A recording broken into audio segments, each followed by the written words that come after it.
Pretty soon it's going to be warm. And if you want to grow more food, maybe enough food to feed your family for a year, or maybe just more food in general, maybe you want to can it, preserve it, freeze it, dry it, eat it fresh, multiple recipes, doesn't matter. These summer warm weather crops are going to be our top picks for multi-use crops right here on the Backyard Gardens podcast. To have a good harvest, one must plant good seeds and must also use the right kind of fertilizer. The carrots have grown large and firm. How good they will taste. Welcome to the Backyard Gardens podcast, where we talk about all things gardening. We are your hosts, Ben and Batavia, and you can find me gardening in the country.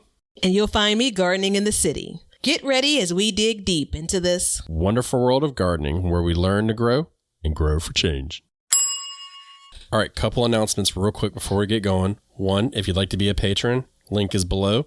Sign up. We'd love to have you. We really would love to have your support. And we're releasing 2 episodes a month on there for right now. We're releasing the last mini-sode of the month and an after show, which is the Community Gardens podcast, where we basically just have a raw conversation about what we've talked about or gardening stuff in general. And then 2, we're running a t-shirt sale on spring.com. Link is below in the description. 25% off from now until June 20th, 2022. The code is SPRING BYG. Get you some gardening gear. Flex. You know what I'm saying? Let's show everybody that we are part of the backyard community, the Backyard Gardens community. And seed giveaways, all that good stuff. So, yeah. All right. Summer multi-use crops. So, the question is this one easier than spring? I'd say yes, it's easier.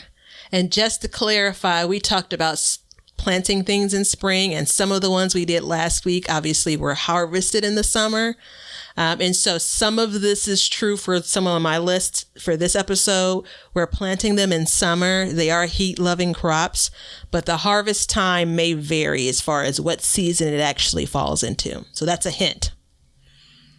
Okay, interesting hint. Now I'm totally stumped on potato. So spoiler alert. Or actually, it's not even a spoiler alert. We don't know what each other's lists are.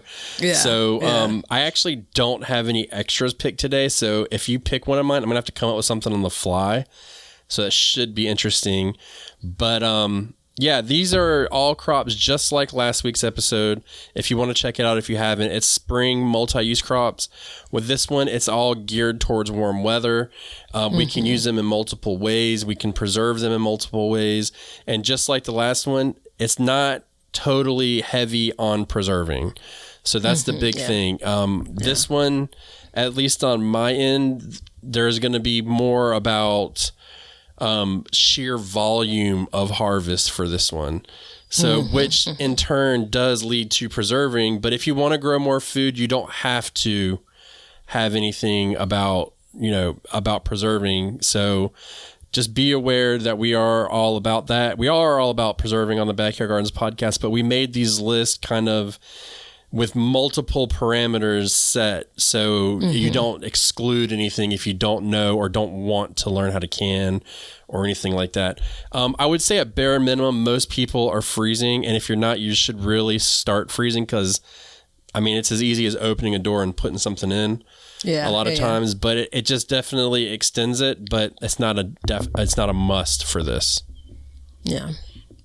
I'm not a big fan of freezing, as you can tell by the layers that I have on and the blanket. But, here we are. Yeah. Yeah. And this will help you also plan ahead for this year too. So maybe you've thought about like, the world's going to hell and we got to be safe, maybe, or you just are really super into gardening like we are and you want to be more productive. The goal here is to make a small garden as productive as a bigger garden, and a small garden or big garden is all subjective to you.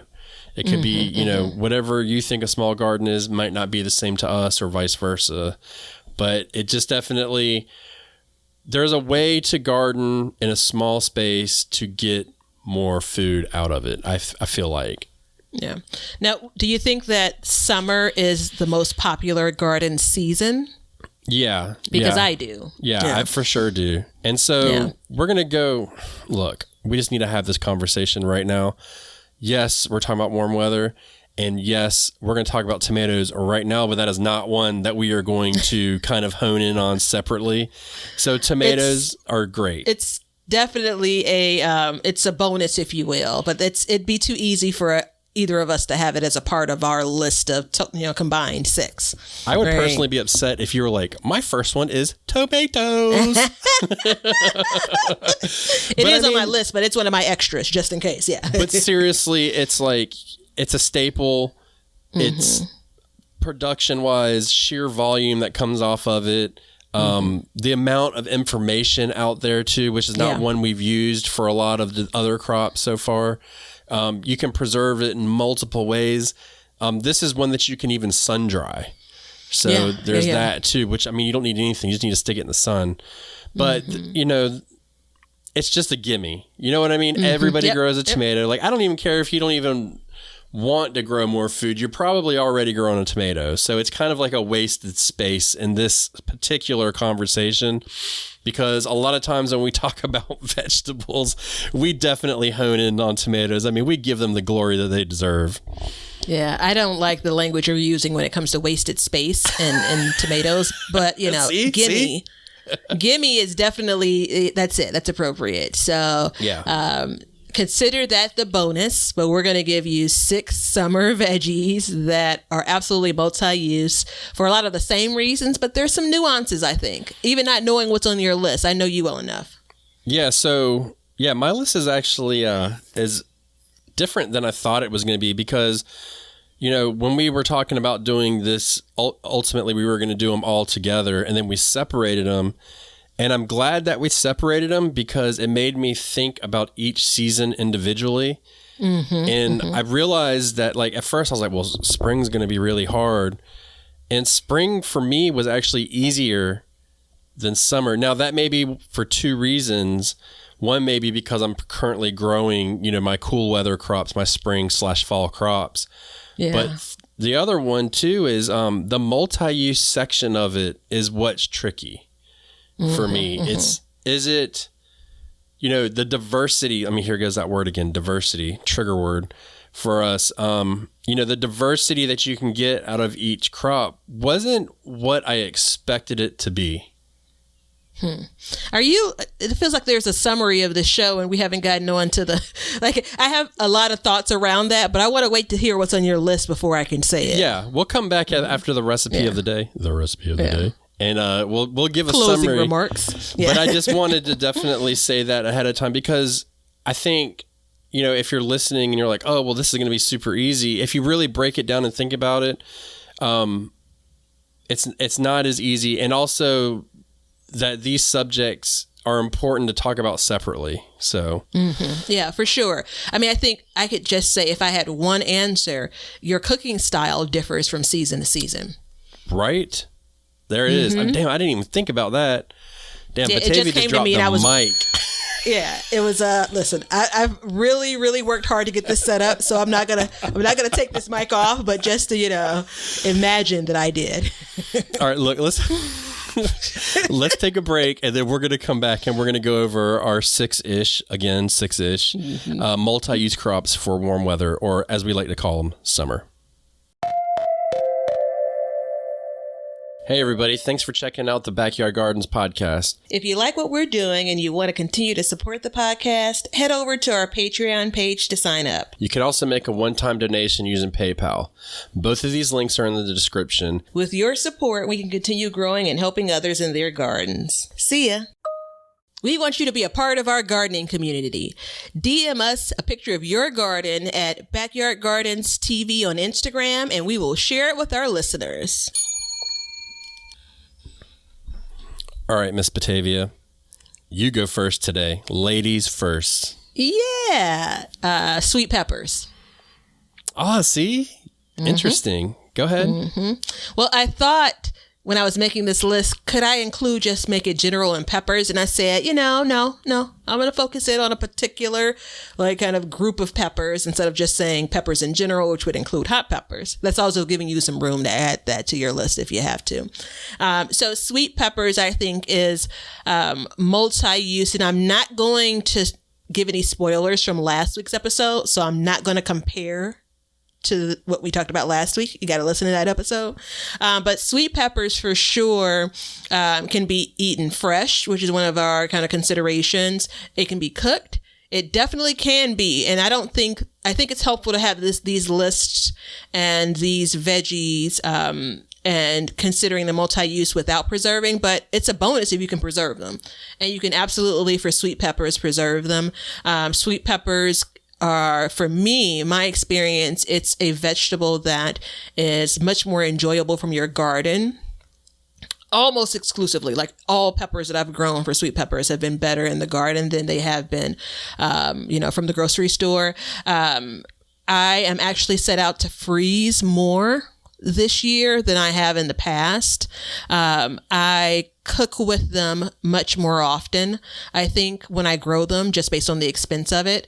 So that's key. I think that they can be like the centerpiece of the meal, or they can be added to the meal. So things like stuffed peppers is a great dish, and that basically, again, is the centerpiece of it. You can obviously slice it, add it to salads. You can broil it, pull the skin off of it, and it tastes a lot different than it would if you just sauteed it, which is another way to consume it. You definitely can preserve it, whether it's hot water bath if you're using kind of a pickled version, or if you want to use something that's more like a what's the other, pressure canned? Yeah. How's that other canning Pressure work? Yeah, pressure canned. I think that generally for me, I feel like it's an easy plant to grow. Like once you get it out into your garden, readily available. I think that there are 1,000,001 varieties. So if you've grown a pepper you don't like, try to grow another one, because chances are you'll like that one.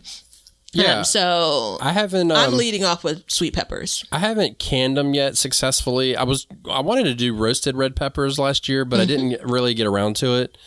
And spoiler alert, I don't have hot peppers on my list at all, and that was one that I thought about. But my thing was when I started to break it down, it was a hot pepper is more or less a condiment. It's a side. It's an addition. You can do multiple things with it, but I wouldn't sit down and eat a plate of hot peppers for nutritional value. Yeah. So that was kind of my issue with hot peppers. But it was definitely like when I closed my eyes and thought about it, that was the first one that popped into my mind. Yeah. A pepper sauce, meaning like the equivalent to a tomato sauce, is absolutely a thing. It's delicious.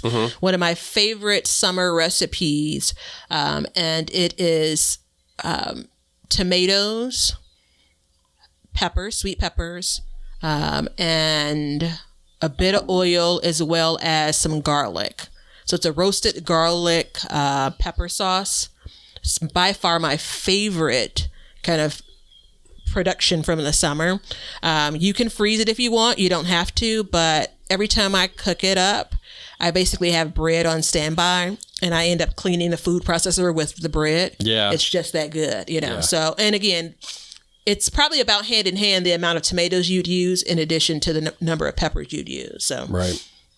Yeah, and production wise on a plant, per plant, it can be hit or miss. That's where the testing the varieties really help. And I would, if I could make a suggestion, I would say steer away from your bell peppers and really find something that, a different variety that has the same flavor, but would just, is more productive. And they're clearly labeled like high yielding or something like that. Yeah. I'm not ready to say steer away from it, but I am ready to say be open to it, because the kind of from seed to harvest time for your true bell peppers can be longer versus some of the sweet varieties that you can, get to harvest much sooner. The green pepper versus a pepper that's actually fully ripe and is the color that it is intended to be, that actually absolutely is a part of it being multi-use in my mind. Color to the plate. I know, again, these aren't kind of, I'm making this part up as I go along, but that's important, I think, so a lot of us are visual eaters. So peppers allow you to do that. It is. Add some color to your plate. There it is. Pepper, sweet peppers, that is. Mm-hmm. All right, so I'm gonna open up with my mega one. And this is going to be super, in the gardening world, this may be the most controversial thing that you've heard in a long time, especially coming from my mouth. And I'm going to lump this into a group, okay? I'm going to lump this into a group. So don't hate the player, just hate the game. Oh, here we go. Herbs. Herbs in general. Having a small herb garden. Very small footprint will literally change your food forever. I'm telling you, it will change everything. And if you've ever grown basil, you know what I'm talking about. But instead of just growing basil, throw in some rosemary, throw in some mint, if you can contain it, that is. Throw in some sage, throw in some bay leaves, thyme, all these different things, because not only can you eat them fresh, but you also are going to dry them. I'm not even going to suggest. I'm going to tell you what you're going to do. You're going to dry them. And the thing is you can take, what I used to do is I used to go to the store and I'd buy spices. You can get them for I'd go to a discount store and get them for 25 cents. And I'd dump the spices out and then put my own herbs in them. And once you start cooking with that, it changes every single meal that it touches. It's just the ultimate diversity in your plate. Drying them, everything like that. You could take a potato, cook a potato, and use each one of those herbs that I mentioned earlier separately, and each time it'll feel like you're eating a different meal. That's how important that is to me. So, when you break down thyme, you can get lemon thyme, you can get regular thyme, you can get thyme, and you can get thyme, creeping thyme that grows as a ground cover, and whenever you step on it, you smell it. So there's that aspect as well. Lavender is another good one. Lavender, not only is it pretty, it smells good, it's relaxing. You can make a tea out of it. You can also put it around your garden, and it will keep the deer out of your garden. It'll help deter them because they won't walk through it, because if the deer walk through it, they'll get the scent on them, and then they're scared that the predators can smell them, and they'll attack them. So you can do that. Chamomile, it's a flower. You grow it. You can have teas out of it. There's all kinds of medicinal properties for that. So this in general, you can take a 2x2 square foot and cram all of these in there, or you can intersperse them throughout your garden in different places and ways, and they're going to be amazing. And rosemary is a perennial. It comes back year after year, and thyme is too. Actually, I grew thyme up north. It got down to 7 below zero, and it came back the next year. So that's, plant it once and forget it. You know what I mean? So go ahead. There's a part of me that's frustrated because it wasn't on my list. There's a part of me that's and it's only because I think it wasn't on my list. I'm like, really? Are you just going to go with all herbs? Right? But then there's a third part of me that says, you couldn't just select one. So you got to kind of, it would have been a miss if we walked away from this episode without mentioning herbs. So good job. I wish it were me instead of you. Dude, I use that moment to stand on my soapbox to tell you, if you're just now starting a garden, you should start with an herb garden. Yeah. And wait, let me add one more thing in too. If you abuse your herbs, and when I say abuse, you don't fertilize, you don't water as often, they will be more pungent and more flavorful too. So, come on.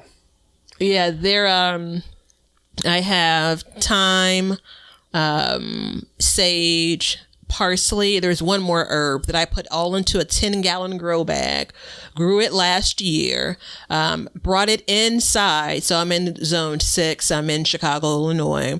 So we definitely get 0 degrees, Fahrenheit, below zero weather. And so I'm pretty sure some of those herbs would have come back if I would have left it, but I wanted to continue to use those herbs kind of over the winter. So I brought it inside. It's in my house now. And I have plans on taking the whole container back outside. So I've had the experience of rosemary coming back just fine. Lord knows mint. You can't beat back mint. No. So I think last episode I did say that I'm not a jealous person. But I didn't know that in this episode you would like come out of the gate with mint. Right. So, Well, and just so you know, or I should say herbs rather. we're going to be doing a series on Tuesdays coming up about medicinal properties at some point, and that's going to talk about a lot of these. We're not doctors, just forewarning you, but this is through experience and education and research. But In case you thought we were doctors. yeah, let's I mean, clearly. But I mean, the thing is there's so many multi-use with a fresh herb and even the dried herb afterwards that you can do. When we do break that down, I think people are going to be surprised on what some of these things do. And more than likely, you have something growing in your garden now that you didn't even know you could use. Yeah. And a lot of herbs are forgiving as well, back to the whole abuse of it. Yeah. Yeah, bravo. Bravo. All right, but there you go. I'm going to come in with this one and be proud and not ashamed since you're using all of herbs. So the third one in our list is, because it's now our list collectively. I'm taking credit for the good ones. Yeah. Sweet potatoes. Which, should I say sweet potatoes? I don't know. Well, we'll see if I don't know if that really rolls off the tongue. So I could probably just say there are like 6 episodes at the top of this year. The recipe of the day had sweet potatoes in it. So that alone should say that it absolutely is a, multi-use crop. We are basically working on our sweet potato slips now. Right. So we're in March, Ben and I are. It definitely is a plant that is sensitive. So you want to plant it when it's hot, when the weather is really warmed up. And this is the throwback to it's going to be harvested. I've grown them. This is the 3rd year coming up, and I've harvested them each year prior once we get into fall. Yeah. Right. It's 100-day crop easily. Right. But I mean, the rundown, clearly my favorite, sweet potato pie, sweet potato casserole. You can do sweet potatoes like a baked potato, like you would. You can add it to chilies. You can do, I don't want to just go through all the recipes that we did. You can absolutely, preserve it with, canning if you want. There's a long pressure canning time. That's one you do want to pressure can for safety. I all the time mix up sweet potatoes as like a sweet potato pie filling, and I freeze that. And I've forgotten that from my grandmother. Used to do that all the time. Yeah. She actually used to make up the sweet potato pie, like Thanksgiving sweet potato pies, freeze a couple, don't cook them even, freeze a couple and then pull them out. And for Christmas, sometimes she does cook all of them and put them in the freezer and pull them out. So it absolutely is something that, which I can appreciate, can also be used as baking. In addition to kind of just your general, it's a part of your meal. Sweet potato fries, hash browns, right? So this is a veggie that you could use in similar ways as your regular white potato, but an absolutely different taste, right? So texture may be similar, but the taste is absolutely different. And it truly is a sweet potato. So I took this off my list because I knew you were going to steal it from me. I knew it. Yeah. But I had a whole spiel prepared. Okay. So this is your time. Take the mic. I gotta say my thing. First of all, why would you can a sweet potato? Because they store in the in the cupboard for basically a year. Yeah. Every bit of a year they'll stay fresh as long as you keep it cool and dry. And when I say cool and dry, just away from your heat, your heating vents and stuff.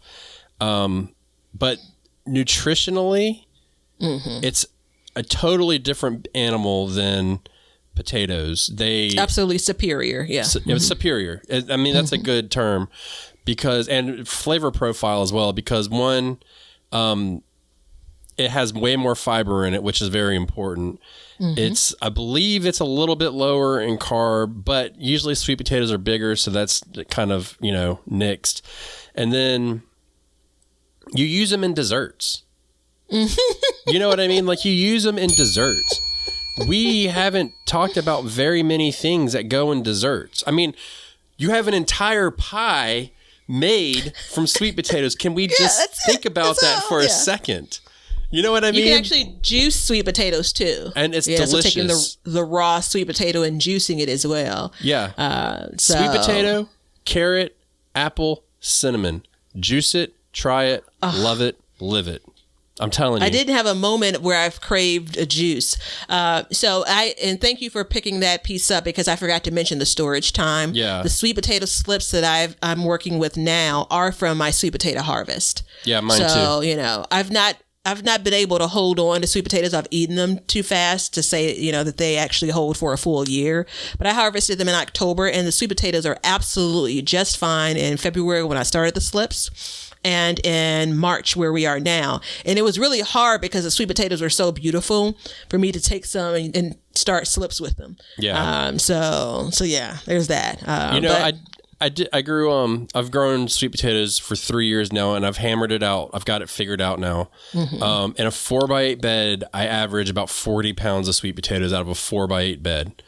Yeah, there's that. Pretty good. And you can even saute the leaves if you wanted. I don't do that. That's just not my thing.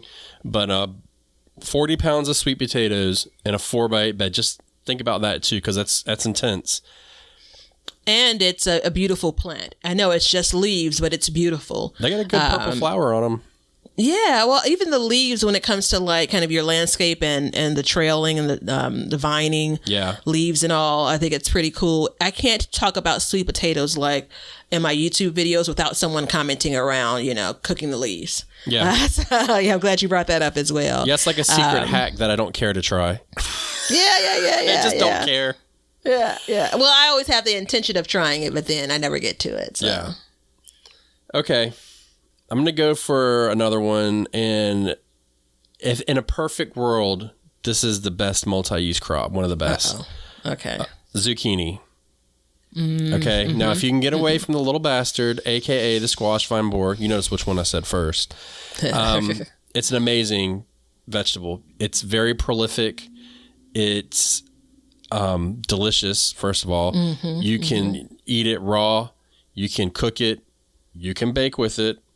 So you can also freeze it. And what we do is we'll take it and we'll grate it up and we'll freeze it in little packets ready to make zucchini bread, or we'll just make a zucchini bread and freeze it whole. But what we found is by grating it up ahead of time and like in portions for zucchini breads and putting it, saves space in our freezer. And I mean, look, we have a rule in our house. Anytime we bake bread, you always eat a piece fresh. I don't care what you've just done. You always eat a fresh piece with some butter on it. Good night. But it's another one of those things where you can, especially if you have children, you can kind of sneak in a vegetable on them, and as he's sitting there and he's like, all right, this is so good. And he's stuffing his face with it. I'm like, yeah, that had zucchini in it. What? And then the next thing you know is, can we have zucchini tonight? So it's all these different ways. And we actually take and we spiralize it and make raw noodles with it. It's a really light meal to have. The only downside, and I've really struggled with putting this one on, is the squash vine borer.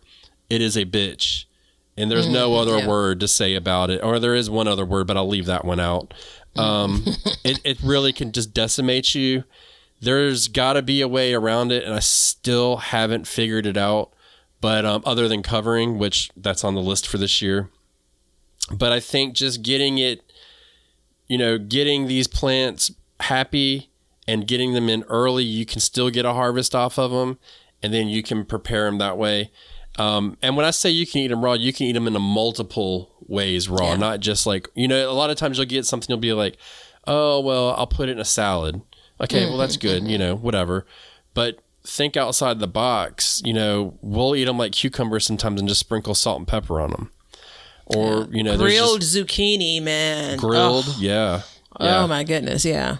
But a little bit of oil or a little bit of butter with some seasoning. Yeah, and so I was going to put squash on there too, like yellow squash. I don't know if you have that on yours. No, but I was actually looking at squash as kind of a whole, including zucchini when you said it. Yeah, but I wanted to separate them because squash isn't as versatile. I would never make squash bread, ever. You know what I mean? Like, I only know a couple ways to eat squash. That's why I don't really grow yellow squash much, because I just get tired of eating it. Yeah. But, these are the, I think zucchini, if you can get away from the squash vine borer, this is a big one. And it's simply why every year I try to grow zucchini no matter what. I will always try, because it is so multi-use and versatile. And the other thing too is it's a fast grower, so you can get it in and out. Yep. That's the other thing. Yep. You can secession so all day. Man, I can't say that word today at all. My grandmother, when she kind of tying in the baking piece of this and the bread and having the first slice, she used to make a tester for sweet potatoes, like the pies. So she'd make her pies, but she'd have like a little cast iron skillet. Like it's almost like single serving. And so she'd pour the mixture into that. And it wasn't like tested to make sure it's okay. It was I'm going to give you this so you don't cut into my good pie before the holiday. But I've picked that up when it comes to like when I've made zucchini bread. I'll make a little bitty serving of it, So there's the loaf and then there's a little bitty serving that I'll have for myself as well. Actually, I'm going to go ahead and give the nod to zucchini for that purpose. I thought about it and I left it off of my list. And maybe it's just that I begrudge the difficulties I've had with growing it as of late. I had to look away. I had to just kind of look away from it. So you know how you're talking about so first of all, your grandmother is amazing for doing that for you. Yeah, she was brilliant, man. Because, look, I know that the man did some bad stuff, but we watch the Cosby Show from time to time. And there's an episode where Claire bakes a cake and then he goes through and he cuts the middle out of the cake and then stuffs it with a paper towel and ices over it. Yeah. And Kelly is always like, she's so scared I'm going to do it. And one day I will do it. I'm telling you, I will do it. But she is so scared that I'm going to cut the middle out of the cake. She can't stand it. She's so funny. So there'll be a cake and then she'll be like, did you Cosby it? That's what she says. But this one, and I felt like when you came with herbs, I started like rehashing my list in my head, but I'm just going to stick with what I have. So green beans is my last one, I think. And we have some honorable mentions. You stole mine. Yeah, wait, do you have one more? Yeah, because I went first. Yeah. Well, good luck. So green beans, one, it's an honorable mention for you. Like it's a nod to you, I should say.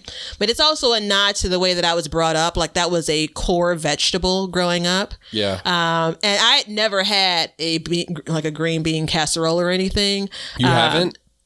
I have never had it like growing up. Oh, so but you have now. Yeah. I've enjoyed it now. I was about to go to UPS, be like, hold up. So potatoes with some green beans in them, some boiled potatoes with the green beans, any kind of soup that you have, green beans. The green beans is a side. Fresh green beans that are sauteed versus, because I'll cook the nutrients out of a dish in a minute. Don't get me wrong now, Oh, yeah. But fresh green beans that are sauteed with a little bit of oil or water sauteed if you want, with a little bit of seasoning. And the key is fresh, right? So out of my garden versus, it being on some truck and in some store for however long. I have not preserved green beans because I'm still trying to work up towards, pressure canning, and that's the way you need to preserve those. And while I didn't do it last year, but I have done it in the past, I absolutely freeze green beans.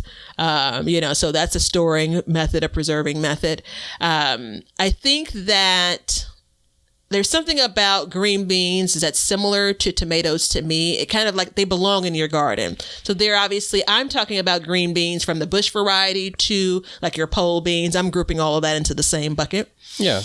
Even though I hate when it comes to green beans. Bush beans, I hate them. Well, you hate the plant, don't you? I do hate the plant. You don't necessarily. Yeah. No, you don't hate the actual vegetable is the exact same. I mean, there's no difference. Yeah. One word about green beans. Prolific. I mean, you want to talk like there's almost no need to preserve them because you're just going to eat so many of them that you're just going to explode. I mean, so we at our house, we actually can our green beans in two different sizes.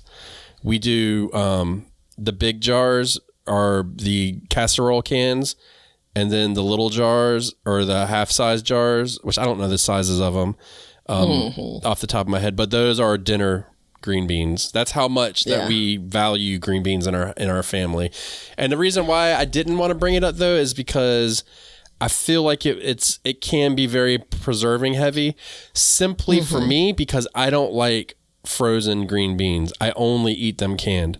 That's why I didn't really feel ultimately very comfortable. I'm glad you used it because I do have a backup. Yeah. Did you put? Do you put them in your soups and your stews and whatnot, or no? Oh yeah, I use them in everything. Yeah. I mean, we Okay. eat them. You can. We eat about 1 or 2 cans a week. We make green bean casserole, and then if I'm making a soup, like, and I need a vegetable, like, I'll always, and that is one Yeah. way that I will use frozen green beans is I'll put them in a soup. Yeah, exactly. And there's dehydrating, so again, Yeah. I'm okay with leaning into the preserving of these foods. I'm so glad that she brought up how prolific it is. I think that's really significant because, again, we're still in the Grow More series, right? What are you going to get the biggest bang for your buck in? And, this is absolutely, green beans are absolutely one of those vegetables. I was reminded how good fresh sauteed green beans were with our last year's, August challenge, Yeah. our eating challenge. It was something that I absolutely had in the garden, and it was absolutely one of the things I enjoyed the most out of those meals. And I mean, all of my long years, I've been eating green beans, but I was really reminded of these are like really good though. Yeah, they are good. And I mean, I'll put it to you this way. Last year I had my green beans in two 4-foot sections, and out of one 4-foot section, I'd get about a 3 to 4 gallon bucket a week. Yeah, that's out wild. of it. So that's how much I got out of it. Now I don't grow green beans anymore. I grow purple beans. There it is. Well, yeah. I've graduated. And it's simply because they're easier for me to see. So when I go to grab them, I can see them. They stick out. They contrast with the foliage. The but leaves. Yeah. green beans are a solid choice, Batavia. It's funny because there's so many of them where you actually have to come up with a strategy to, not leave any green beans behind, or to leave as few behind, because there's some beans that get away from me every single year. That's just how it happens. And this is one too that is an excellent one for beginner seed savers, where you don't even have to make an effort to save the seed. Yeah. All you got to do is be lazy and you're going to get seed. I mean, I've got tons of green bean seeds or purple beans this year. And I have green beans left from the year before. I mean, it happens. And every time I go out there, I'm like, oh, it's over. I'm like, oh, just leave it on there. It's just an added benefit. You only have to buy green beans for sure. once. So I give Here. it a thumbs up, obviously, because I picked that one too. So my one backup is going to be butternut squash or winter squashes, anything like that. And the reason why is because I had 1 year, I'm sure if you've been listening to this for a while, and you're like, here we go. But if you're new to the show, 1 year I had, this was 2 years ago, I had a butternut squash grow out of my compost pile and I let it grow wild. Didn't stop it at all. And I got 30 some squash. I don't remember the exact number now, but I got a pile of butternut squash off of them. And a year to the day from the last harvest, I ate my last one. A year to the day of my last harvest, I ate my last one. So just consider that for a minute. Yeah. You know what I mean? That's a lot of storage time. And I mean, I literally just picked it and stuck it in there. I didn't have to do anything else to it. And that right there says a lot, because there's no preserving method at all. It's just storage, long-term storage. It's prolific. It is generally, I'm not going to say is generally revered as squash vine borer resistant, even though I've had issues with it in the past, but that is something that is, an option. You can cook it, you can bake it. You can, when I say bake it, you can use it in desserts. You can obviously bake it and roast it. I have not had it raw yet. Does not mean I'm not open to it. I don't think it would be very good raw though. But we have a multitude of recipes that we use the butternut squash for. Mm-hmm. So I think it's a good contender. And when I say butternut squash, I mean your butternut squash, your winter squashes, all of the squashes that are not your yellows or your zucchinis. The spaghetti squash is different, so I am not including that in this, for the record. I am not including it because it is a very specific texture that may not be good for, a majority of recipes and stuff like that. Yeah, and then there's also the seeds in a lot of those winter squashes can be roasted. They can be roasted and they're easily saved. Easily You know what? saved. It's a nice rebound from me stealing your green beans. And it's again one of those that we plant in the early part of summer. My issue has been more around powdery mildew for those, but you're spot on when it comes to being prolific. And I think that after it's cured, it has such a stable shelf life. Right. And that's, again, it's key when you're thinking about the multiple things you're pulling out of your garden. Everything isn't going to be ready right now. Like you're not going to be ready for everything right now. And even with the idea of things being preserved in various ways, you want some kind of like no work veggies as well. So once you've completed that curing process, leave it in your cabinet or in your shelf and eat it as you need it, so. Yeah. I was trying to filling as well. I mean, this isn't it's not on my column list, but I mean, I think it's really filling and it absolutely can be used as a centerpiece for a dish as well. Yeah, I've used it. There's a couple recipes where my favorite way to eat it is I cut it in half, I wrap it in tinfoil, and I put it on the grill and just roast it in there. And I mean, I love it that way. I don't even put butter in it because it's the other thing too is it's like a sweet potato. It's naturally sweet. And it's very it's basically a cousin to the sweet potato in a sense of nutritionally, so everything that we said about that would be the same. So it's very nutritionally dense, and it is very filling. And I mean, you can take a half of you can take one butternut squash and feed a family of 4 healthy portions of it. For so sure. That's really important, I think. Anybody out there that has baked with it, like made desserts, chime in at some place or send us an email at backyardgardenstv.com. And I would like to know what we'll even share your recipe because I would like to know. Damn it. I'm not even going to Google it. I'm just going to wait for you. So it's all depending on you. Yeah, it's all on your shoulders. So here we go. Look, let's do this. Let's go to Batavia today is going to give you the recipe of the day. And then we're going to come back and do some good old fashioned honorable mentions. This episode is proudly sponsored by The Garden We Share from North South Books.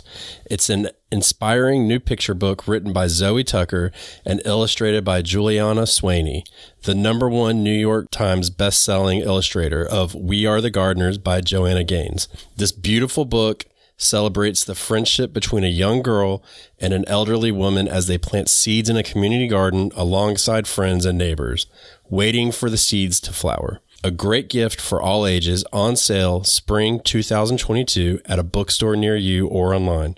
Please visit northsouth.com for more information. To everything, there is a season in this beautiful book about treasured memories in gardening.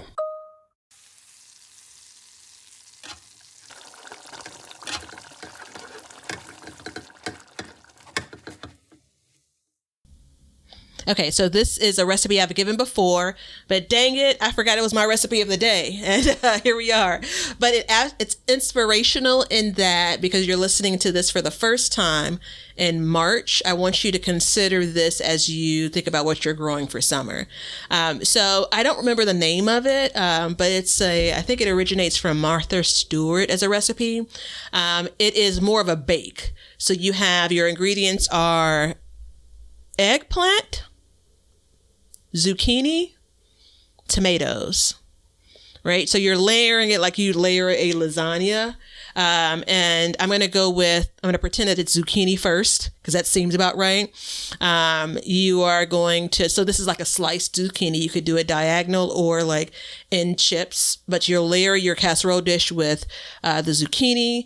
You would put a layer of sliced tomatoes.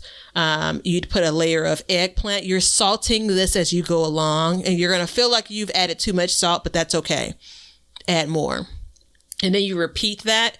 And I remember giving this recipe before, and the suggestion was to add cheese, but I'm still not doing it. But you're going to probably create in like a 9x13, like 2 layers of each of these vegetables. In addition to your salt, you can season it with I'd say like an Italian style seasoning. You're going to put it into the oven, and this is more of roasting. So it's going to be like 400 degrees, 375, 400 degrees until it starts to get bubbly the way that you want. I kind of serve this as a side. I've eaten it as also kind of the main dish with a side salad as well. I'm cooking it until like all of the ends get kind of like crispy, like a little bit brown, because that's the way that I like it. And remember, the tomatoes are in there, so it's going to create that kind of liquid, and it's going to soften all those other vegetables along with it. So we made up a name for it the first time I gave the recipe, and I don't remember it, but let's look at it as a veggie bake. That's what we're going with today. Veggie bake. Mm-hmm. Is it like a sheet pan bake? No, it's going to be in a casserole dish. Oh, the casserole dish. Okay. Because the sheet pan bakes are, I was thinking about that the other day. We have yet to give one of those recipes. I think. Oh, like when you're cooking multiple vegetables, like on this one sheet pan. You're right, we haven't. Look at me giving the same recipe, and we have a whole genre of recipes we haven't even tapped into. A very important genre as well. I don't think genre is the right word, but I like it. I'm gonna stick with it. It sounds good. Hey, look, we can say what we want. Absolutely. Kind of. Who's gonna tell us otherwise? Yeah. Leonard? Nah. Yeah. Maybe I'll put the cheese in it this time when I make it. Yeah, I don't know. It gets cheese. Yeah, it feels makes like maybe weird. Onions went in it too, or maybe it should. Onions go in everything. Now. We've established that. Yeah, clearly they should if they aren't already. Onions established in everything. Okay, honorable mention. Go ahead, Batavia. I don't know that I have any off the top of my head. Oh, you don't, do you? No, I don't think so. I've got two. Okay. So one would be chard. Chard is a green that tolerates very well hot temperatures. Now, why is that important? Because there's not a whole lot of multi-uses for chard. But what's important about chard is you can eat it in the summer as a green when thyme is very hard to come up with. I remember last year I had left a chard in my garden, and it grew, and I was like, oh, cool. And it was it was August in North Carolina heat, so it was in the 90s, and we were doing the diversity challenge, and I only had one plant, and the couple days that I ate it, it was the best thing ever. Because I was like, damn. So the challenge was that we could only eat lunches out of our garden for a month. And what we learned is that it just wasn't diverse enough.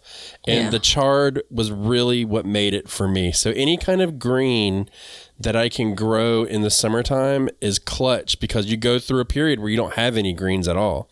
So, and chard does have, it's not as neutral as lettuce, so I mean it definitely does have a flavor profile, if you will. So I can definitely give that the nod for an honorable mention. I actually did come up with one, and I'm not going to go into all the reasons why. Corn. I mean, that's what I got. Corn. Yeah, so I mean, obviously, corn. So you could eat. Yeah, you could eat it fresh, right? Straight off the cob. You know, you can eat it as corn on the cob. You could eat it as regular or boiled. It can go into soups. You know, it can go into all kinds of kind of hot dishes like ramen. I'm a big fan of it. It can go in fresh into a salad. I have a recipe that I use that I'm not crazy about, but I can't let go, and I have to figure out how to enjoy it. I did a kind of a corn salad, but it's vinegar based. You know, a lot of my water bathing is vinegar based, and it's not the flavor I was looking for. But yeah, I mean, obviously you could freeze it if you want, cooked and then freeze it. So boiled. It doesn't store good enough for me to be on the main list, though.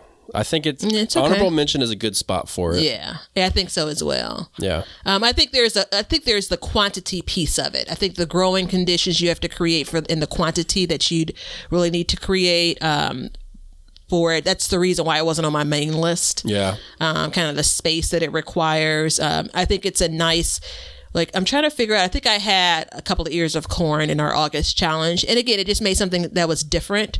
But if I was like growing a whole row of corn, we'd be talking about a different kind of situation here, you know? Yeah. So. And it doesn't have the nutritional value either, I think, to really stand alone on its own. You know what I mean? Yeah, it's definitely a hated vegetable. Yeah, I have some notes in one of my doctor's visits over the last years that commented on some things that I need to eliminate. I'm still looking for a new doctor based on that. No. Welcome to age. Yeah. Well, luckily we're doctors, so we're good. I will prescribe you a diet. Look, only on this podcast. So yeah, you had one more though for an honorable mention. And for the record, I'm not a doctor. Black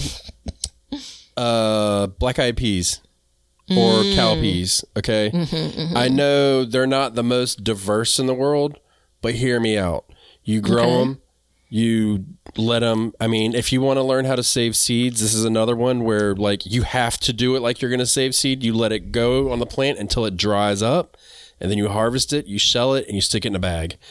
And it's protein, carbohydrates, fiber, all in one, easy to grow, loves the heat, very prolific. I grew them last year, and I'm doubling to tripling the amount I grow this year. So I grew 1 8-foot row last year, and I got 1 pound of peas.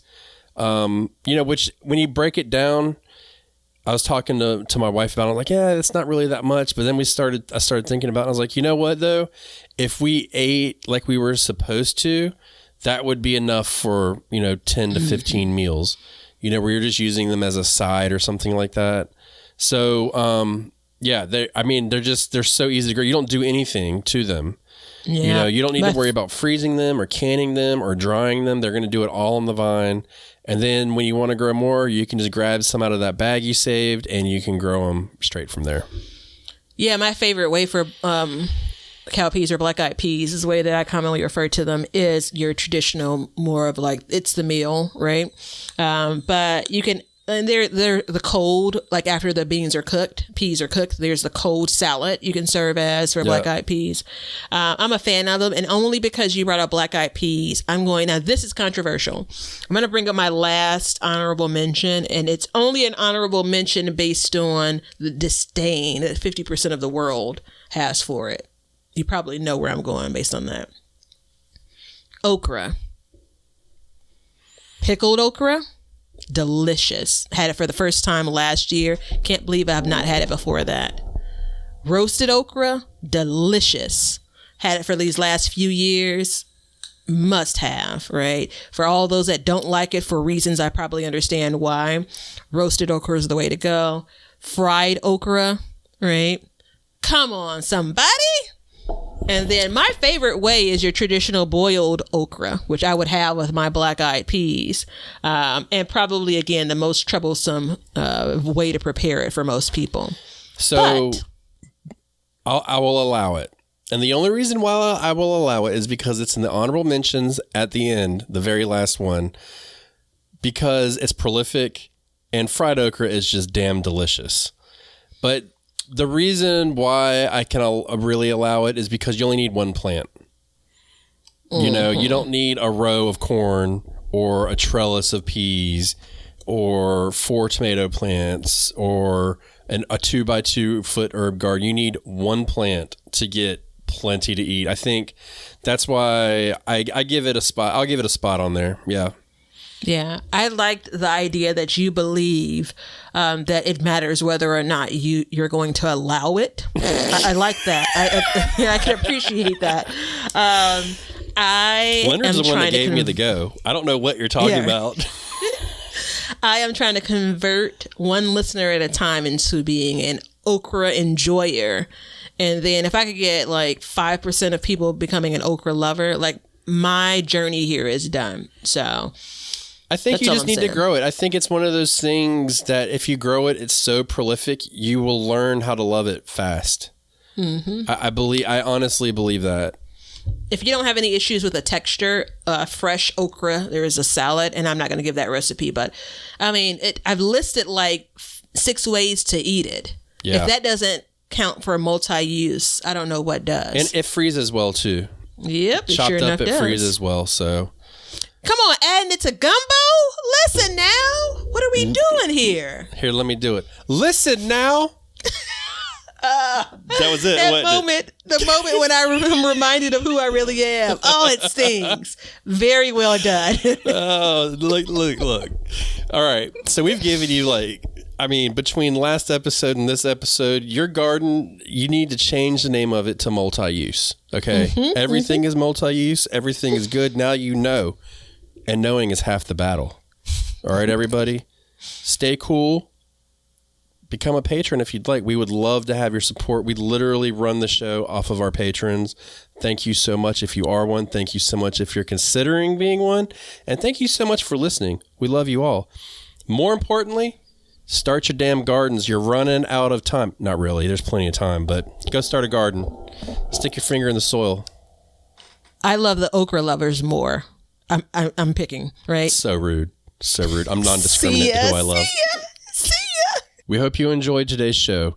Please follow us on YouTube at Backyard Gardens TV. Instagram at Backyard Gardens TV. Over on our website, backyardgardenstv.com. And then we have Patreon at Backyard Gardens. And don't forget to check out our links below to help the show. Thank you so much for joining us as we learn to grow and grow for change. Cut. Now you know why people feel like celebrating at harvest time. All over the world, people have feasting and good times when the crops have been gathered in.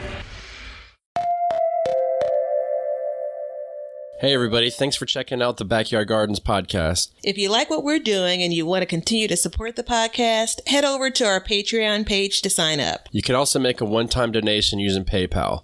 Both of these links are in the description. With your support, we can continue growing and helping others in their gardens. See ya. If you guys want some Backyard Gardens gear, go to the link below and check out our t-shirts, mugs, pint glasses, and other gear. All purchases go towards helping to support the show, so thank you so much in advance, and we hope you enjoy. We want everybody to have a garden, and we're going to give you a chance to win free seeds every month. Head over to backyardgardenstv.com and enter your email address to be entered in all of our giveaways. Good luck. We want you to be a part of our gardening community. DM us a picture of your garden at Backyard Gardens TV on Instagram, and we will share it with our listeners.